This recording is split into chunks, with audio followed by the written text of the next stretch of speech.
Welcome back to your Inside Track to Success. I'm your host, Stewart Kraintz, and really think we got a good one for you today, guys. It's just going to be me. However, I know that you're going to walk away with a lot of value. So before we get right on into it, please hit that like button, that subscribe button. Also, leave us a review if you can, either in the comments or within the platform on Spotify itself. It definitely helps us become more relevant in search for people looking for motivation, looking for mindset tips, looking for anything to help them achieve their goals and create the life of their dreams. So, without further ado, let's go ahead and jump right in. And so today I wanted to talk about running my first half marathon, which is a goal of mine that I accomplished a few weeks ago. And not at all doing this from a place to brag. Quite the opposite, actually. I think that I ate a lot of humble pie in training for and running my first half marathon. And as such, I wanted to share with you my biggest lessons and takeaways from that experience because I think it's relevant. I think it's relevant to anybody trying to do anything big with their lives, any goals that they might have, anything that you want to accomplish. You're going to see a lot of these main themes that I dealt with in my journey. And so, diving right in, I want to just share a little bit first about how I became a runner. I feel like that's important for you guys to know, and we'll go from there. And so, I am 33 years old, at the time of this recording, and I set about the goal all the way back in 2018 that I was going to run the New York City Marathon. And this was something that was really wild and out there and audacious and, bigger and wilder than anything I could have possibly imagined because I grew up being kind of that husky, out of shape kid. I definitely was an obese child for parts of my childhood. And, I remember anytime my mom had to pick me up early from school for a doctor's appointment, I would always try to get her to schedule it on days when we had PE because PE was at the end of the day. And, it would get me out of running. It would get me out of doing all the things that I was embarrassed to do because I wasn't, a physically gifted child. Like I excelled in the classroom with the grades, the reading, the writing, the math, the history, not so much on the playground like some of the other boys did. And so, with that said, I absolutely avoided running most of my life. It was like a necessary evil because I fell in love with basketball, but that's more of a sprint. That's more of a up and down. You're changing pace, changing directions. It's not the continuous running for a period of time, for a mileage, for a distance. And so running was something that kind of came to me out of nowhere. And I want to give my sister a shout out. Her name's PJ. She actually got me into running initially, just with 5Ks here and there, ran a couple of them with her and her then boyfriend at the time and enjoyed it. Didn't really put a lot of like serious effort into it. But in 2018, spring of 2018, I found myself laying in my hospital bed after my fourth or fifth back surgery. And the funny part is, I was definitely not all there, but I was definitely in a different headspace that I think the anesthesia contributed to. But all I knew is I was 28 years old at the time, being 4 or 5 back surgeries in just wasn't sitting well with me. And I didn't know how, I didn't know why, but I knew that I had to somehow be causing this and I had to somehow be responsible for why I kept finding myself with my health compromised, with my back compromised in a hospital bed. And I didn't know what it was going to take, but I knew that I had to figure it out and that it was going to be on me to get myself to a place where I was never going to be here again. And call it the anesthesia, call it a moment of clarity, call it God intervening. But I also had the knowledge in that moment that I needed to have a big goal to wrap my recovery around, because I knew it was going to be a long, arduous trip through physical therapy, through getting stronger, overcoming a lot of the psychological barriers that I was experiencing in my life at the time. And so that was the formation of not only me becoming a runner, but me becoming a distance runner and changing my life in the process. And over the next year or two, I began running. And it was as simple as picking up a running app. I chose the Nike running app just because I thought it looked cool at the time. And I just started going for runs in the evening after work, running around Brooklyn, which is where I was living at the time, tracking my runs. And, you know, no matter how fast or how slow I could go that day, just accumulating the miles, started racking them up and going from there. And that's really just how it began. But, the first lesson that I can glean from this for you guys is that sometimes when you have a big goal, the number one thing you got to do is just get started. Like, I have no natural athletic ability. Everything that I have accomplished or achieved or set out to do is really just because of my own stubborn desire to do it and to look like a fool in the process. There's a great quote by the lead singer of the Foo Fighters, Dave Grohl. He says, "Be brave enough to suck at something new today." And boy, did I suck as a runner when I first started out. Like, I was out of shape. I don't even think I could go a full quarter mile the first run I logged. And actually, I don't think I know, because I looked it up the other day preparing for this podcast. The very first run I logged on the Nike Run app all the way back in 2018, I didn't even make it a quarter of a mile before I was too gassed and my legs were too on fire to continue any further. And that's okay, because a couple weeks ago I made it 13.1. And so my challenge to you, I would say, is whether you want to write a book or whether you want to lose a certain amount of weight or start a business or meet the person of your dreams, you cannot win a game you're not playing. So know that half of the battle is showing up, and it's also showing up consistently, especially when you have no momentum, no energy, no one on your side, nobody cheering you on necessarily. You get to be about that thing and make it bigger than all of the circumstances, all of the things pushing against you, all of the things that are going to get in your way, quite frankly. As I continued to set about running my goal of running the New York City Marathon, I had never committed to anything like that before. I was somebody who would quit the moment something got hard, or the moment I felt embarrassed about my inability to do something or my lack of patience that would prevent me from actually getting good at something. Because if I wasn't good at something right away, why would I keep going? Right?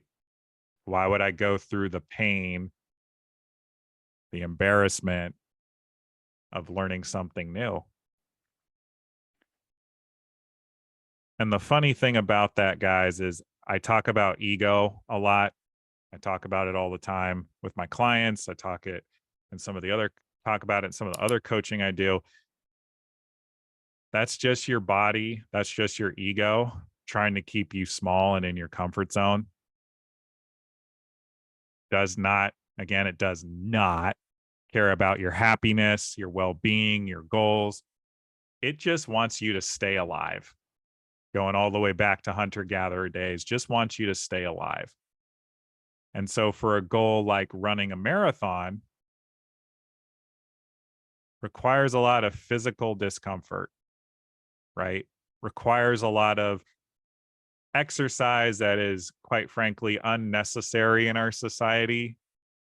Not in that taking care of yourself isn't important, because it is. Your health is wealth, but you don't need to be able to run 26.1 miles continuously, right? Excuse me, 26.2. So it actually is you choosing yourself and choosing your goals more than your ego, more than the comfort of staying where you are. And again, like, if you want to write that book, it's just sitting down and writing. It's sitting down and knocking out a page, knocking out a paragraph, knocking out a sentence if that's all you got within you for a day. But showing up consistently with the committed action, any inch you can gain for yourself is better than just sitting and staying put. I guarantee it, no matter what your goal is. So, as I continued on my journey, I began signing up for races. I began running them. I began fighting every single day the need to compare myself to others, because again, I wasn't talented naturally. I was told by the folks at the local running store I have a horrible running gait. You know, they I remember the guy actually laughing in my face when he analyzed my gait, which is something any running store will do. They'll analyze how you run and they'll help you find the right shoes for you. He was kind of a jerk about it. My perfectionism, my need to look cool, my desire to not feel embarrassed, all of that came back raging in that moment, and in every single moment when I'd be running a race and people significantly older than me, less able bodied than me, heavier set than me would blow by me in a race, finish minutes and minutes ahead of me. And the critical thing there, y'all, is just to remember that as you are pushing yourself outside of your comfort zone, it is natural to compare yourself to other people.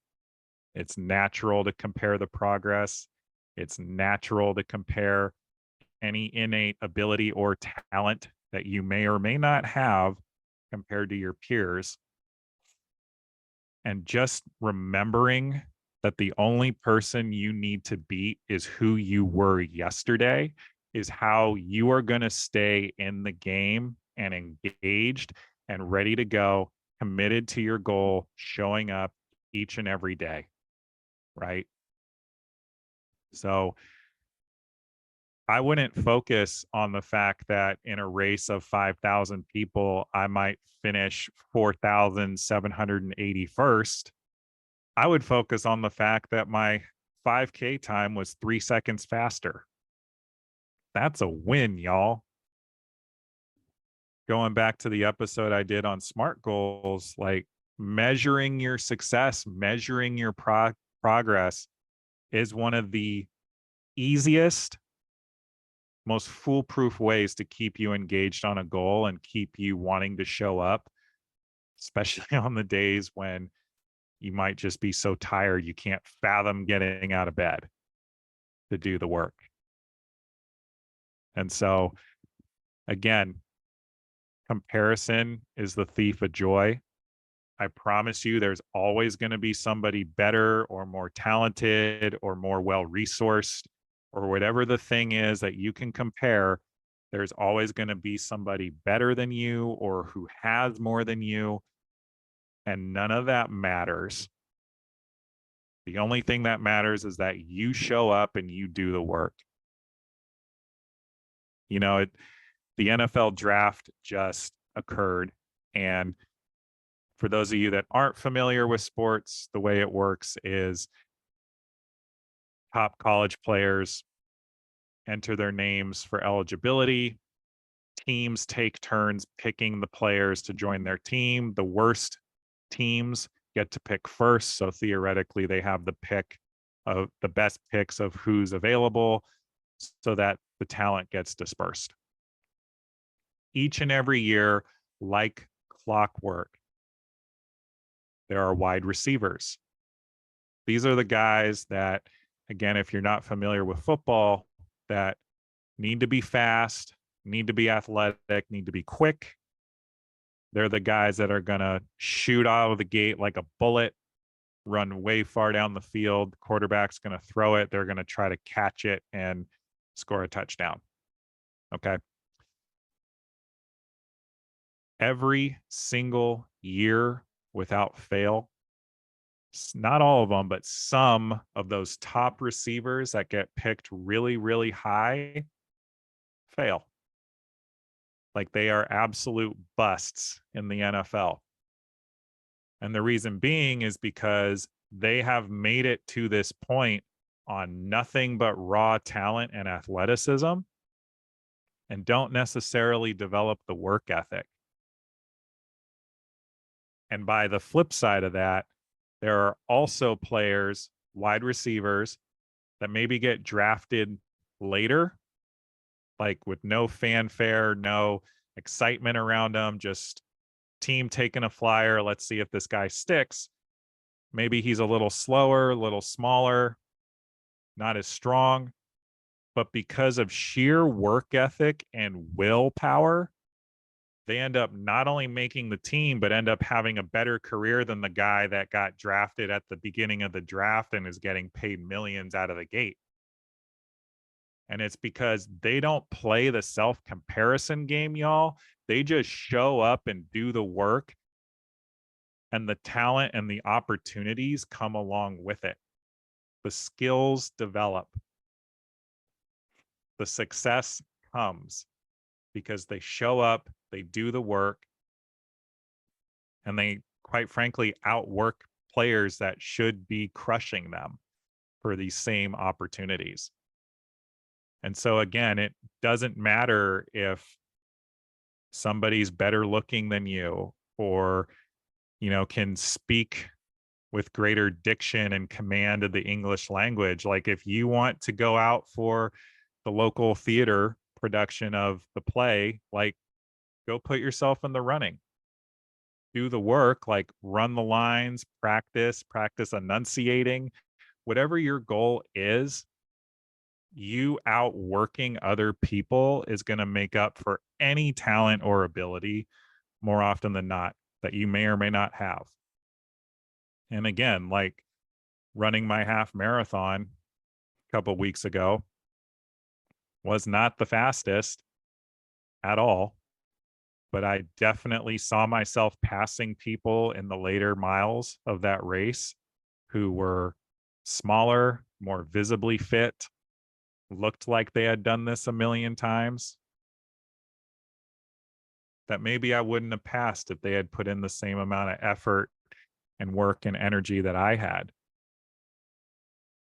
And so, again, not comparing yourself to others is huge. It's just showing up to do the work.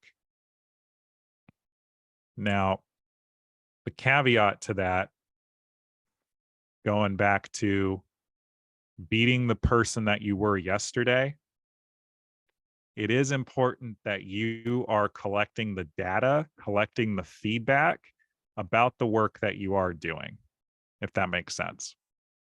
Because if your goal is a bullseye and you got your bow and arrow, it's giving you the calculations that you need to make in order to hit the target. Maybe your arrow is pointed a little too high. Maybe you need to just lower it a little bit. Going back to the idea of losing weight, like you're doing great, losing the weight, you're exercising, your meal game is on point. You have a cheat meal and you feel like absolute garbage for a day afterwards. That's feedback that maybe you don't get to have that exact food item for the cheat meal. Or that if you do, this is what you can expect. This way, you don't derail yourself from that goal and undo all of your hard earned results. So, making sure that you are tapped in, dialed in to the feedback and the data that the work you are putting in is kicking back to you. This is how you continue to point your arrow towards the target, keep going as you're doing the work so that you make sure you actually hit the goal. Hit the goal over the longer period of time. And full disclosure, like the longer this goal is in the making, the more times you are going to have to check in with yourself, the more times you are going to have to reorient, recommit, repoint that arrow, so to speak, towards the bullseye so that you can get there. It does take greater effort to accomplish bigger goals. It just is what it is. And so going back to running my race, like I've said before, I've had a lot of back surgeries. There are definitely days when I'm out there running, going like a 4, a 5, a 6 mile run, where I get pain, my lower back, my hips, my knees. Not necessarily because there's anything structurally wrong, but it's my body learning how to run that period, like for that duration, for that period of time. And again, because I'm slow, running a race for me takes more time than it does for someone who's faster, which also means it's more time putting in the wear and tear on my body than it is for somebody quicker.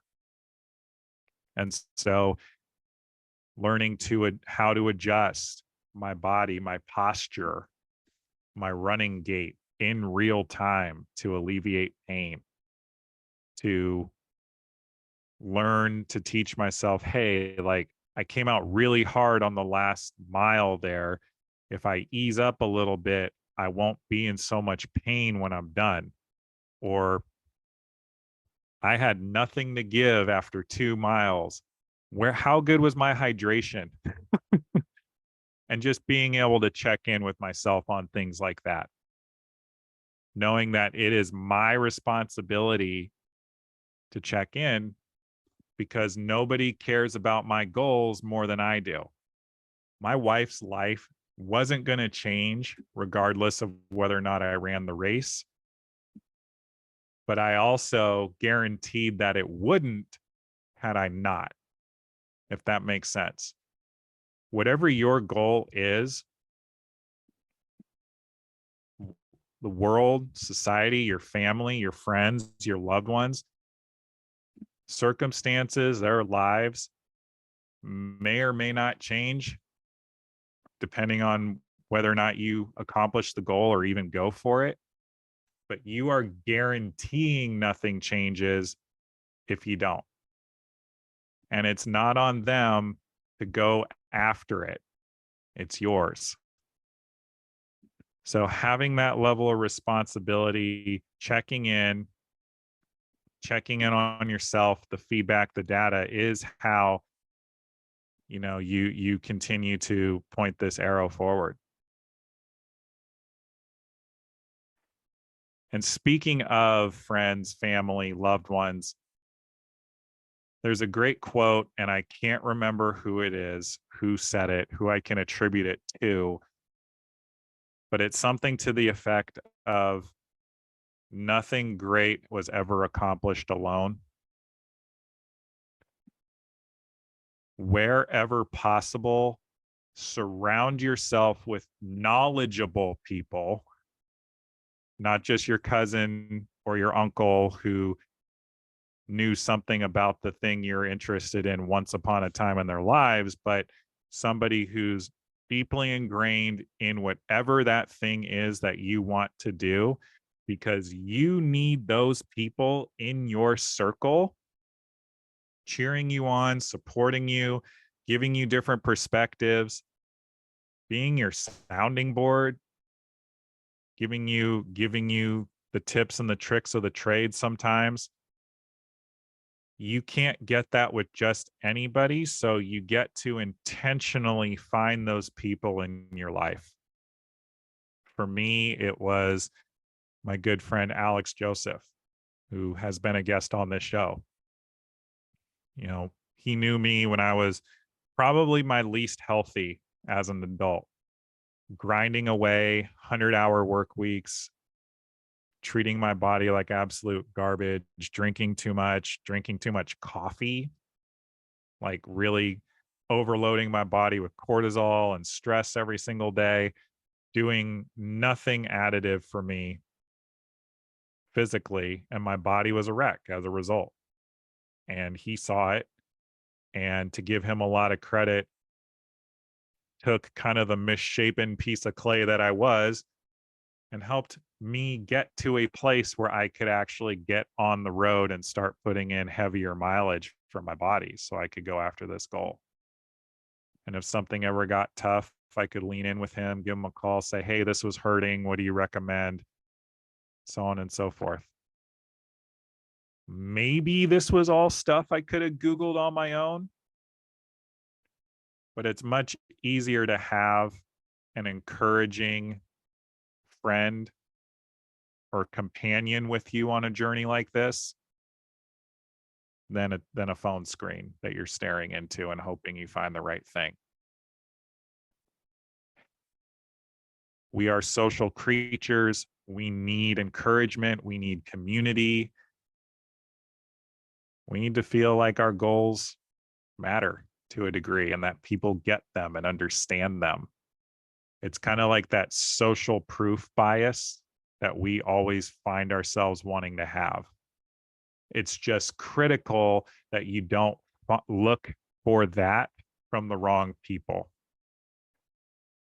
because the wrong person can easily derail your goal, poke all the holes in the reasons why you should or shouldn't do it, not going to show up and give you any energy behind it, not going to love on you when you're down, not going to help you get back in the game.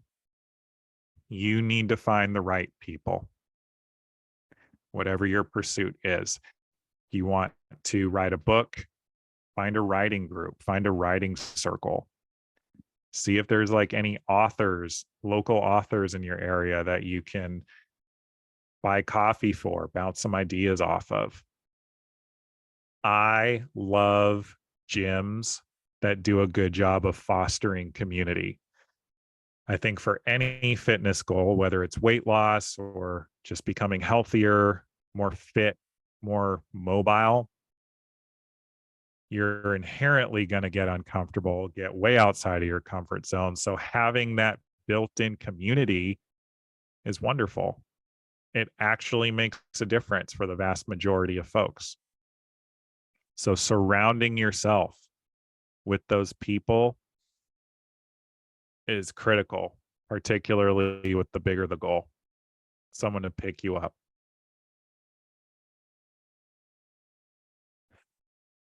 And so last thing I really want to hit on today is just the feeling of allowing yourself to receive, let it land, the accomplishment as you accomplish it.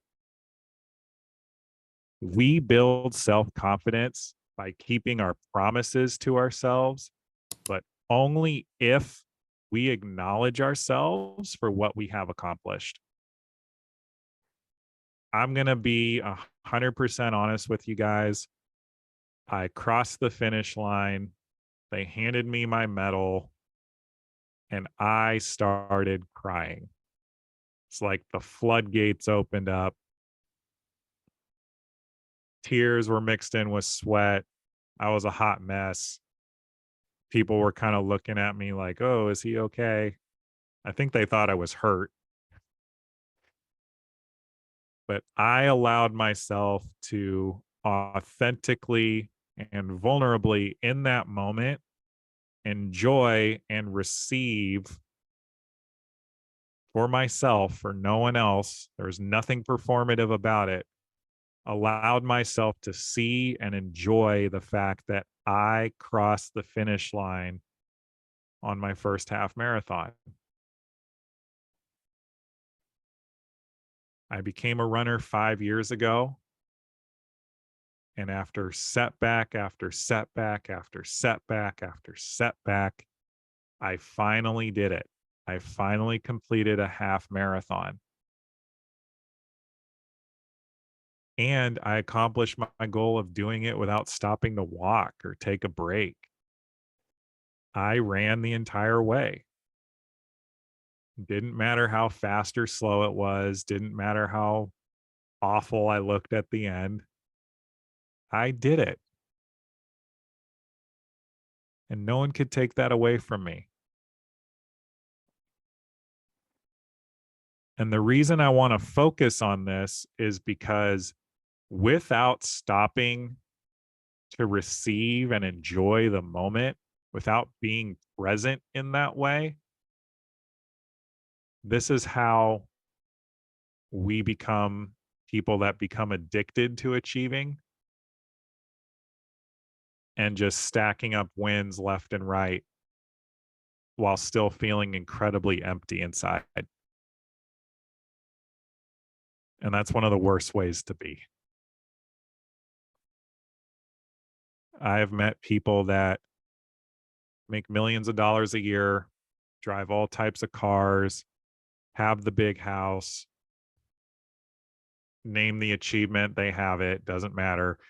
They feel empty and broken. And it's because they're doing the achieving and the accomplishing for other people. It's like being on a stage on a in a children's play that never ends, trying to impress people who may or may not actually care. But the thing is, if the goal is not for you, you will never find fulfillment in getting after it and doing the work. And the odds of you actually achieving it are significantly lower than if it is something for you. So we build self-confidence by keeping our promises to ourselves, but only if we acknowledge ourselves for what we have accomplished. Acknowledge yourself for showing up.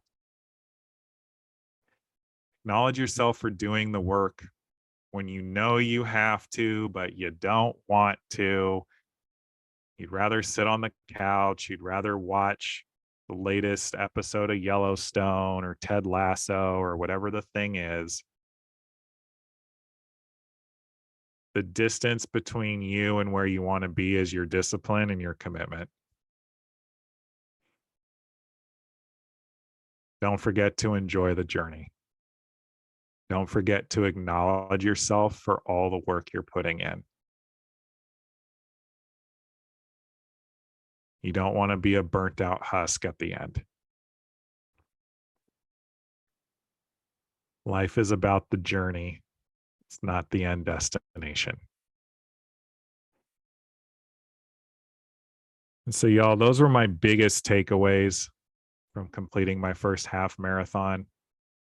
Notice that I said I was going to run the New York City Marathon when I set that goal way back in 2018. So, full disclosure, I never did. I qualified for the 2020 New York City Marathon. I qualified in 2019. Through COVID and my own limiting beliefs, I never ran that full marathon. What I have learned, though, in actually showing up and doing the work that it took to run the half marathon, that I was not ready for a full marathon, even though I had qualified.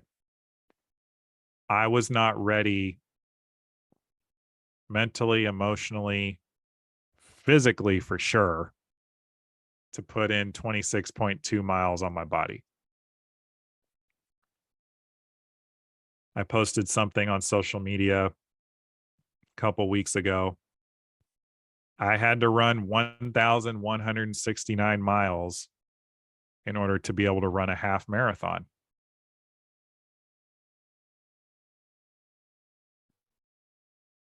That just happens to be my journey. I'm sure many other people could do that with a lot less grinding and pounding on their bones and joints than I did, but that was what it took for my personal journey. And so the last thing I wanted to say in acknowledging that I did not actually run the New York City Marathon is letting you know that sometimes goals get to change and that that's okay. And going back to the piece on self comparison,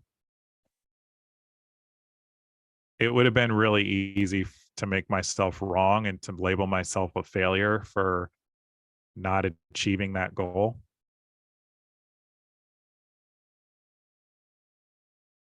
And I really wanted to. My ego really, really wanted to make me wrong. But by leaning into the data, leaning into the feedback, and recommitting to a half marathon, like, let's do that first and see how it goes and go from there. I still have an accomplishment that I am very proud of. I feel great about. And I'm absolutely itching to go run my next half marathon that I already can't wait to get started training for. Other people's goalposts don't have to be yours, nor should they be, actually.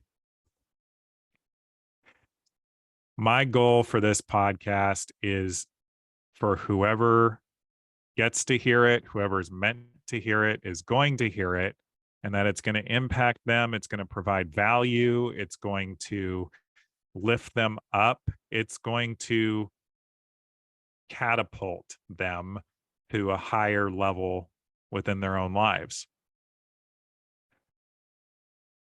It would be really cool if I was a top 100 podcast.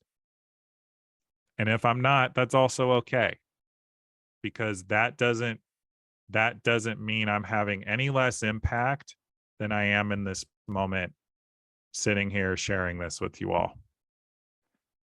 So if you committed to something years ago and you're not feeling it anymore, I recommend you check in with yourself and just see if it's time for you to move the goalposts. Create the win for yourself. You are the sole and uncontested author of your own story. Don't let somebody else grab the pen and write it for you.